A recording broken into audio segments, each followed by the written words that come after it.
تقرب الی اللہ کے دو مراحل بیان کیے اس حدیث میں. فرمایا وَمَا تَقَرَّبَ إِلَيَّ عَبْدِي بِشَيْءٍ أَحَبَّ إِلَيَّ مِمَّا افْتَرَضْتُهُ عَلَيْهِ. میرا بندہ جب میرا قرب حاصل کرنے کی کوشش کرتا، تقرب جو ہے باب تفاعل ہے، محنت سے کوئی کام کرنا، کوئی چیز حاصل کرنا محنت کے ساتھ، تقرب تعلم علم حاصل کرنا محنت کے ساتھ، مسلسل پہم جد و جہد کے ساتھ. من تقرب الی عبدی ما تقرب الی عبدی بشیء احب الی مما افترضته علیہ. میرا بندہ جب میرا قرب حاصل کرتا ہے تو جن چیزوں سے حاصل کرتا ہے ان میں مجھے محبوب ترین وہ ہیں کہ جو میں نے اس پر فرض کر دی. اس کے برعکس وما یزال عبدی یتقرب الی بالنوافل، اور نہیں ہوتا یہ کہ میرا بندہ میرا قرب حاصل کر رہا ہو نوافل کے ذریعے سے، یہاں تک کہ ایک مقام آ جاتا حتی احبہ، کہ میں اس سے محبت کرنے لگتا ہوں. فکنت سمعہ الذی یسمع بہ، پھر میں اس کے کان بن جاتا ہوں جن سے وہ سنتا ہے.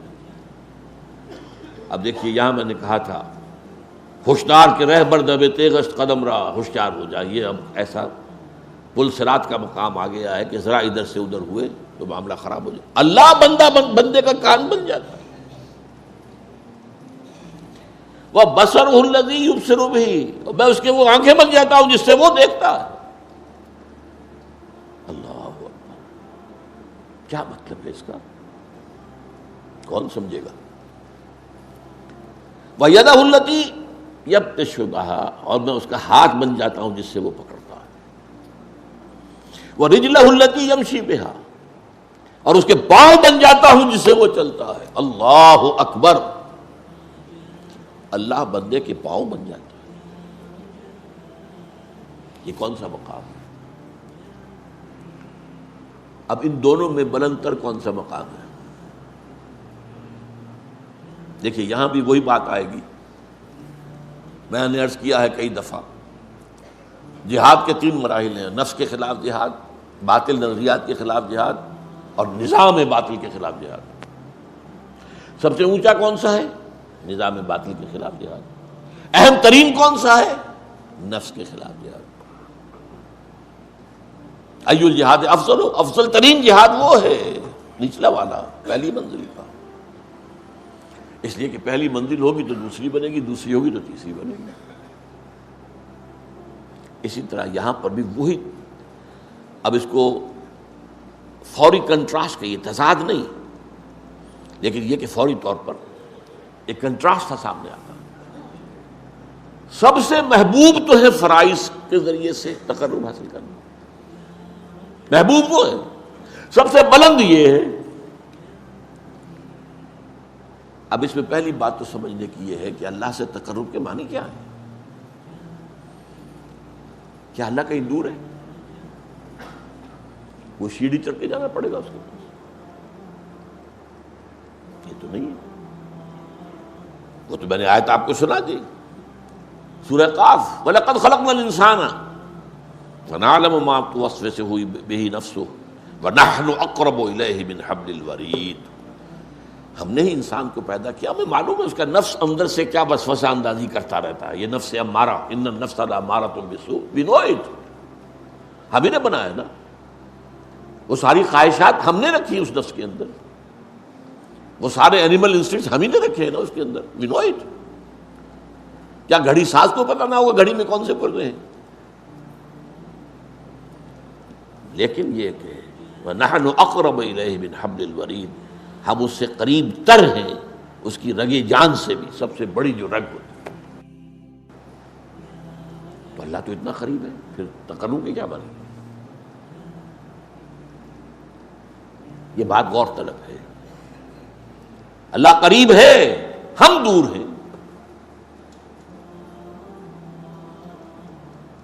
بہت پیارے اشعار ہیں. کرا جوئی چرا در پیچ ہوتا بھی کہ او پیداست تو زیر نقابی. کسے ڈھونڈ رہے ہو بھائی آ کر یہاں جنگل کی گپھاؤں میں اور غاروں میں اور پہاڑوں کی چوٹیوں پر؟ کسے ڈھونڈ رہے ہو؟ یہ پیچ و تاب کیا ہے تمہارے اندر؟ یہ فلسفہ اور یہ عقل اور اس کے گھوڑے دوڑا رہے ہیں ذات و صفات باری تعالیٰ کے بارے میں، یہ پیچ و تاب۔ اسی کشمکش میں گزری میری زندگی کی راتیں، کبھی سوز و ساز رومی، کبھی پیچ و تاب رازی، یہ پیچ و تاب۔ اقبال نے اس حرف پیچا پیچ کہا ہے، فلسفہ، منطق۔ کرا جوئی چرا در پیچ و تابی، کرا کہرا چرا چہرا، یہ فارسی میں اس طرح شعری ضرورت کے تحت یوں بنتے الفاظ کہ تو پیدا کہ او پیداست تو زیر نقاب، وہ تو سامنے ہے، ظاہر ہے، پردہ تو تمہاری آنکھ پہ پڑا ہوا ہے، زیر نقاب تو تم ہو۔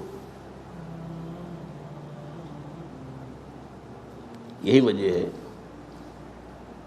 جنہیں عام طور پہ داتا بخش کیا دیا جاتا ہے، شیخ عثمان بن علی الجلابی ثم حجویری ثم لاہوری، ان کی کتاب یہ تصوف کی بالکل ابتدائی کتابوں میں سے ہے، کشف المحجوب، بالکل ابتدائی، امہات الکتب میں سے تصوف۔ نام کیا ہے؟ کشف المحجوب۔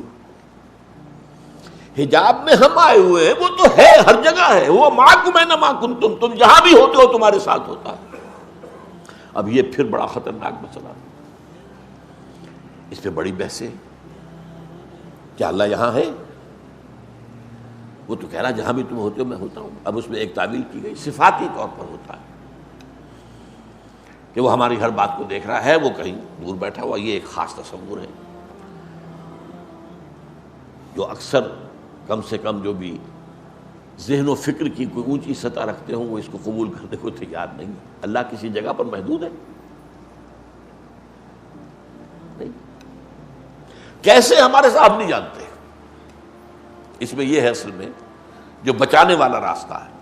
اللہ دیکھتا ہے، کیسے دیکھتا ہے ہم نہیں جانتے۔ کیا اس کی آنکھیں اس طرح کی ہیں؟ کیا اسے بھی دیکھنے کے لیے روشنی کی ضرورت ہوتی ہے؟ بہت سے جانور ہمیں معلوم ہے جو بغیر روشنی کے دیکھتے ہیں، اللہ کیسے دیکھتا ہم نہیں جانتے۔ وہ سنتا ہے، یہ جانتے ہیں ہم، کیسے سنتا ہم نہیں جانتے۔ وہ ہمارے ساتھ ہے، اس میں کوئی شک نہیں، کیسے ہے یہ ہم نہیں جانتے۔ اس کیسے کی کھود کرید میں جب پڑے تو وحدت الوجود نکل آیا، وحدت الشہود نکل آیا، وہ فلسفے بڑے بڑے نکل آئے، وہ عقل و خرد کی بڑی اونچی منزلوں پر جا کر آدمی کی کچھ سمجھ میں تو آ سکتے ہیں، ورنہ اسی میں کفر ہے۔ اس کا ہر چیز اللہ ہے، اس کا مطلب ہے اس میں سے وہی پھر ہماؤس نکل آیا۔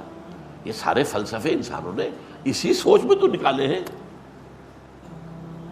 لیکن یہ کہ میں نے کہا تھا نا کہ ہوشدار کے رہبر دب تیغست قدم راہ، تو اس اعتبار سے تقرب کا مفہوم کیا ہے کہ اللہ کی طرف باطنی طور پر بڑھنا، اور بڑھنے کے لیے کہیں دور جانے کی ضرورت نہیں ہے، اپنے ہی اندر۔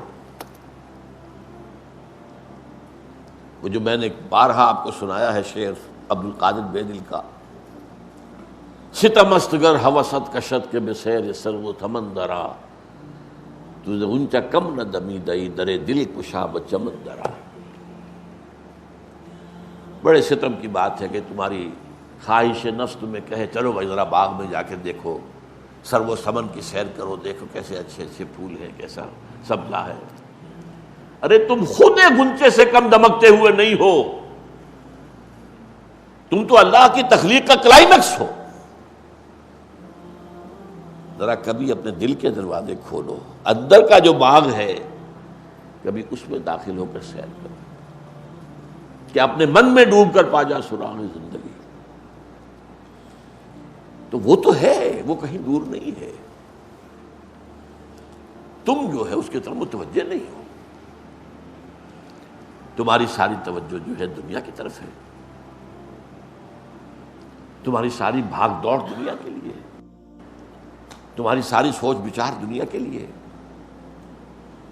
تم اس کی طرف متوجہ نہیں ہوتے۔ ہم تو مائل بکرم ہیں، کوئی سائل ہی نہیں، راہ دکھلائیں کسے رہنم منزل ہی نہیں۔ یہ جو حدیث میں آتا ہے کہ رات کے آخری حصے میں اللہ سمائے دنیا تک اتر آتا ہے، کیسے اتر آتا ہے یہ ہم نہیں جانتے،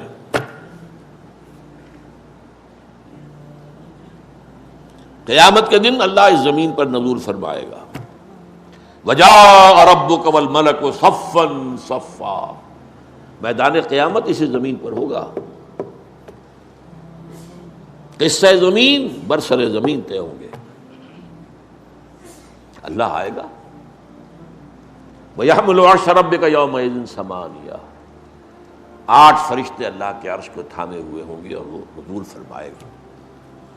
پھر وہ عدالت خداوندی لگے گی، حساب کتاب ہوگا. کیسے ہم نہیں جانتے. اس اعتبار سے تم اصل میں اپنے باطن میں جھانکو. باطن میں کیا ہے؟ اب وہ بات جڑ جائے گی، وہ جو شروع کی بات تھی. دل کی گہرائیوں میں روح ہے، اور روح اس کا تعلق اللہ کی ذات کے ساتھ ہے. روح کی طرف توجہ نہیں تمہاری، تمہارا سارا توجہ ہے وہ جسد مادی کی طرف ہے، اس کے تقاضوں کی طرف ہے، اس کی ضروریات کی طرف ہے، اسی میں مصروف ہے. روح کی طرف متوجہ ہو کر انسان تقرب حاصل کرتا ہے کہ او پیداس تو زیر نقابی هو الاول والآخر والظاہر والباطن. سب سے ظاہر ہستی تو اسی کی ہے، ہاں سب سے مخفی بھی وہی ہے. اس کی ذات کی کنہ تک کوئی نہیں پہنچ سکتا. وہ کیسے دیکھتا ہے تم نہیں جان سکتے. اس کا ہاتھ ہے ید اللہ، لیکن اپنے ہاتھ پر قیاس نہ کر بیٹھنا. اس کی کوئی تجلی ہے جسے کہا گیا ہے کہ اس کی ران کھولی جائے گی، یوم یکشف عن ساق. اس کو کیا ہو اسی وقت پتہ چلے گا. آج ہم یہاں اس میں بحث کریں گے تو ہم گمراہی میں مبتلا ہو جائیں گے. یہ متشابہات میں سے. تو یہ ایک حد تک تو میری بات اس موضوع پر، اب کیونکہ وقت ختم ہو گیا، میں سبق کر رہا ہوں کہ قرب سے معاملہ قرب مکانی نہیں ہے، یہ قرب معنوی ہے. وہ آیت میں نے شروع میں پڑھی تھی، دوبارہ چونکہ دہرا رہا ہوں تو اس کا ایک سجدہ جو کر لیجئے گا بعد میں. کَلَّا لَا تُطِعْهُ وَاسْجُدْ وَاقْتَرِبْ. اے نبی یہ ابو جہل وغیرہ کی باتیں آپ نہ مانیے، توجہ نہ دیجیے، دفع کیجیے ان کو. آپ تو سجدہ کیجیے اور قریب ہو جائیے. اور حدیث میں آتا ہے اقرب ما یکون العبد الی اللہ فی السجود، قریب ترین جو ہوتا ہے بندہ اللہ سے وہ سجدے میں ہوتا ہے، اگر واقعتاً معنن سجدہ کر رہا ہو. ایک سجدہ وہ ہے کہ جسم تو جھک گیا ہے اور نفس امارہ کھڑا ہے جو کہ تو شیطان لعین کی طرح میں سجدہ نہیں کروں گا، تم جاؤ کرو. یہ تمہارے اعضاء و جوارح کا سجدہ ہے، دل کا سجدہ نہیں. لیکن جب پوری ہستی کے ساتھ اللہ کے سامنے سجدہ کرو گے تو یہ قریب ترین ہوگا اللہ کے ساتھ معاملہ. فصلی اللہ تعالی علی خیر خلقہ محمد مبارک.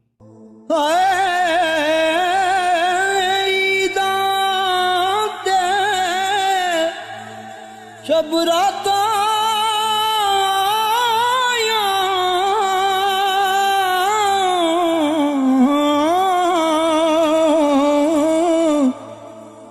سب لوگ گران آئیے،